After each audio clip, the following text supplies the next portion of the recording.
Today marks 14 years since a mass shooting at Virginia Tech claimed the lives of 32 people, and families of the victims are demanding more gun control laws from lawmakers. Good evening, I'm Candace Burns. And I'm Bill Fitzgerald, but some insist stricter gun laws are not the answer. Our Shannon Lilly has that story tonight. Shannon? Well, 14 years later, family of those shooting victims are coming forward to say enough is enough.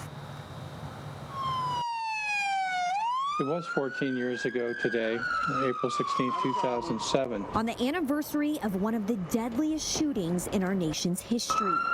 I was at work here in Northern Virginia. My daughter had just returned to the campus of Virginia Tech in Blacksburg. Peter Reed is calling for change. His daughter, freshman student Mary Reed, is one of 32 people killed that day. Andy Goddard's son, Colin, my son was shot 4 times at Virginia Tech in his French class. Miraculously survived. It's not just about mass shootings, it's about the huge number of people who die every single day. Oh, more than 100 will die today. More than 100 died yesterday. More than 100 will die tomorrow. On Friday, Reed, Tell your senators the time is now. and Goddard joined the Time Is Now coalition to call on the U.S. Senate to pass gun violence prevention legislation. After 13 years of work, Virginia has finally gotten the House and Senate and the governor to pass legislation which now we would like the federal government to mirror. Coincidentally, the meeting comes just hours after another mass shooting at a FedEx in Indianapolis.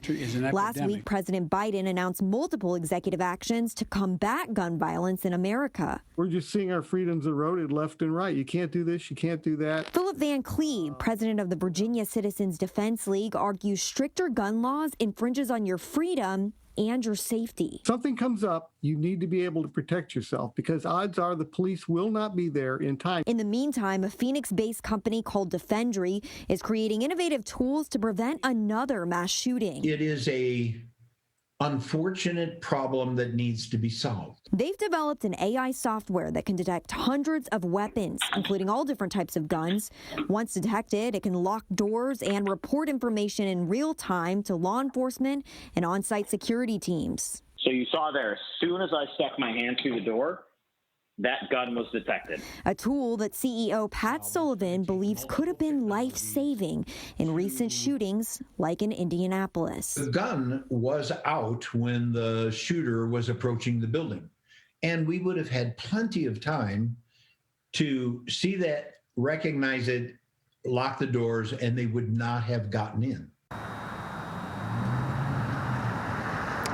And the number of Americans who have died since the Virginia Tech shooting rivals the number of deaths due to the pandemic. Working for you, I'm Shannon Lilly, CBS 6 News.